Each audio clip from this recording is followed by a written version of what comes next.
vamos fazer contato com o secretário executivo do ONDAS, Observatório Nacional dos Direitos à Água e ao Saneamento, Edson Aparecido da Silva. Bom dia, Edson.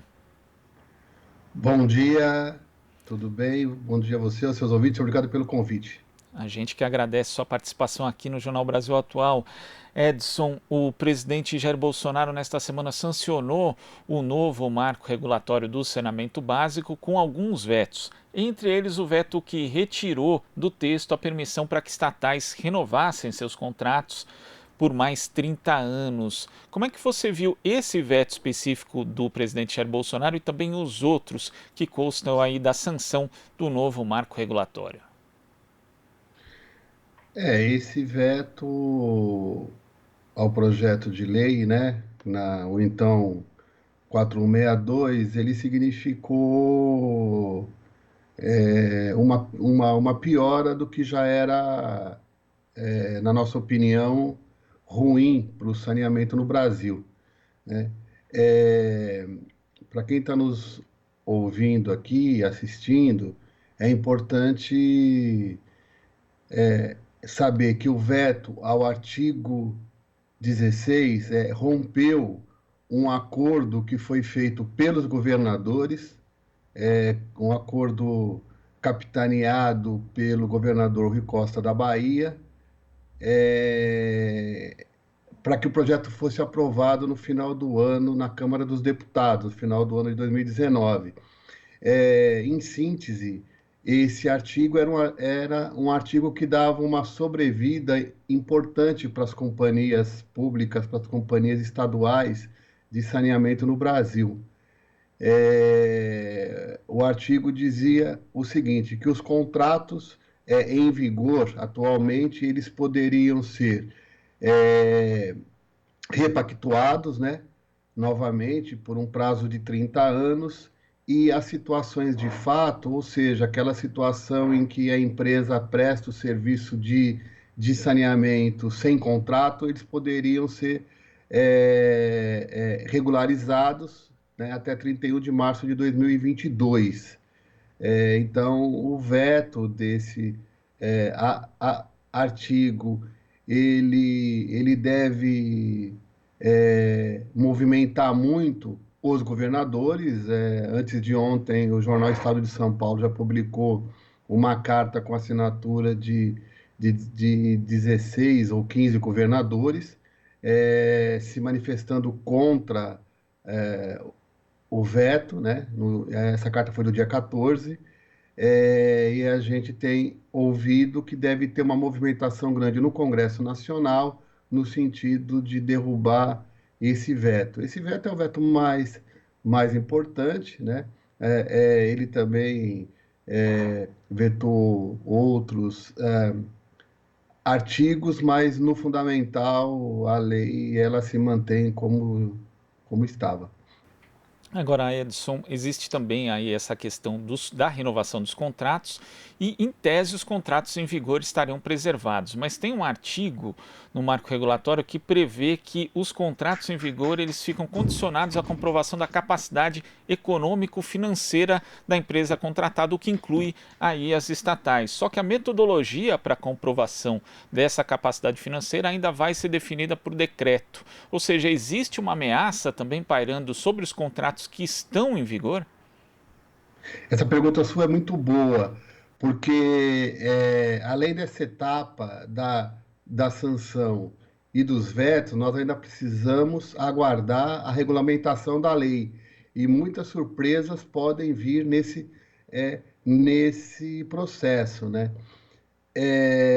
Então, mesmo com a manutenção do artigo 16, que foi vetado, né, a gente ainda corria risco de, nesse processo, muitas empresas não conseguirem comprovar a capacidade econômica e financeira para cumprimento das metas, né?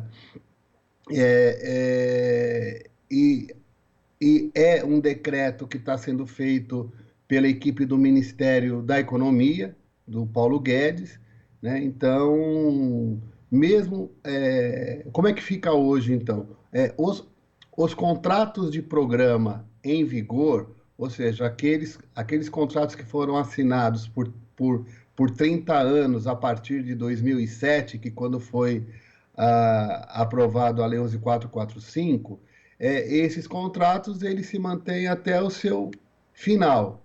Só que é isso, né? Até 31 de março de 2022, todos esses contratos eles vão passar por uma adequação às metas estabelecidas na lei, ou seja, ter 90% de coleta e tratamento de esgoto e também 99% de abastecimento de água. A lei não é clara se essa meta incorpora a população urbana e rural, né? Então, a gente precisa aguardar duas coisas. Primeiro, quais são as normas de referência que vão ser estabelecidas pela Agência Nacional de Águas, que é uma outra coisa que o projeto trata, né? A ANA, ela passa a ser a agência que vai, ela não vira uma reguladora dos serviços de saneamento, mas ela vai definir as normas de regulação, as normas de referência. Então a gente precisa ver quais são essas normas, como que essas normas vai considerar, por exemplo, as diferenças regionais do nosso país, né? E também esse decreto que vai definir as regras para comprovação da capacidade econômica e financeira.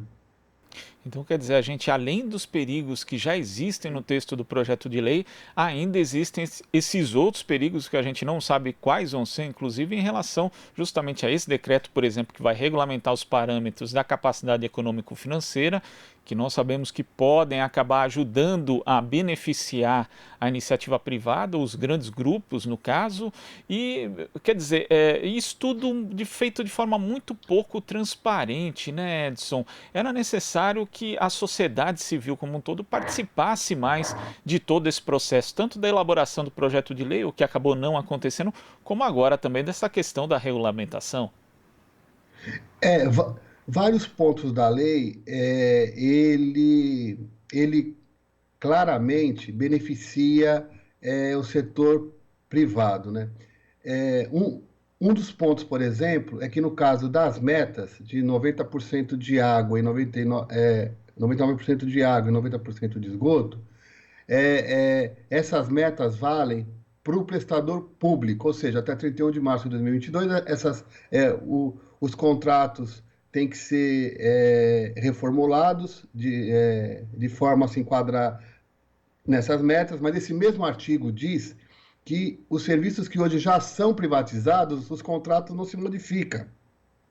E a responsabilidade por fazer a adequação das metas é do poder público, ou seja, é do município, é do prefeito, da prefeita. E de que forma o poder público vai ter que se adequar às metas? Bom, primeiro, assumindo diretamente essa responsabilidade. Uma outra hipótese é fazer uma nova licitação para o enquadramento das metas, né? E terceiro, fazer um aditamento do contrato já existente. Então, o mesmo artigo que diz que os contratos do poder público serão que ser reformulados, esse mesmo artigo isenta os contratos já feitos com a empresa privada de cumprir as metas. Então, isso é um dos pontos. O outro é que em processos licitatórios, né, se quando você for formado aqueles blocos regionais para prestação de serviços de saneamento, se ficar comprovado que a capacidade econômica e financeira não se adequar, nesses processos licitatórios, as metas poderão ser estendidas por mais 6 anos, ou seja até janeiro de 2040. Então, em vários pontos, a lei ela busca beneficiar o setor privado. Bom, o que a gente tem dito, né, é que que é preciso a gente reconhecer, né, nós que defendemos a empresa pública, o saneamento em mãos públicas, a gente acha que nós temos grandes desafios para levar água e esgoto para as populações, inclusive aquelas que são as mais afetadas pela falta desses serviços, que é a população que vive nas periferias, nas favelas, etc, etc. Bom, o problema é que esse projeto de lei, essa lei aprovada agora, ela não dará conta da superação desses desafios, né? Eu acho que o Brasil, desde 2003, a partir do governo Lula, estava no caminho correto, no sentido de se alcançar essa universalização, tanto do ponto de vista institucional como do ponto de vista do financiamento, né? E isso tudo começou a ser desmontado a partir de 2003, né? Então, esse projeto de lei, essa lei aprovada, ela é um remédio para matar o doente e não para recuperá-lo. Agora, Edson, as entidades que defendem a democratização do acesso à água e ao saneamento e os trabalhadores do setor confiam nesse momento na via judicial para buscar barrar os retrocessos desse projeto de lei que foi sancionado agora? A via judicial vai ser uma via inevitável, né?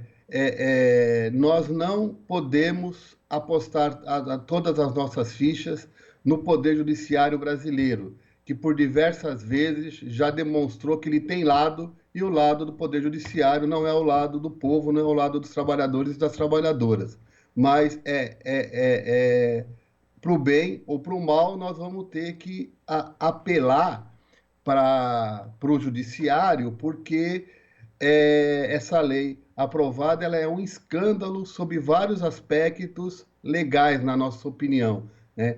Cria um modelo de regionalização e de consorciamento que não há amparo na Constituição brasileira, enfraquece a titularidade dos municípios com relação à prestação de serviços de saneamento, condiciona o acesso a recursos, né, a completa adesão à norma, né,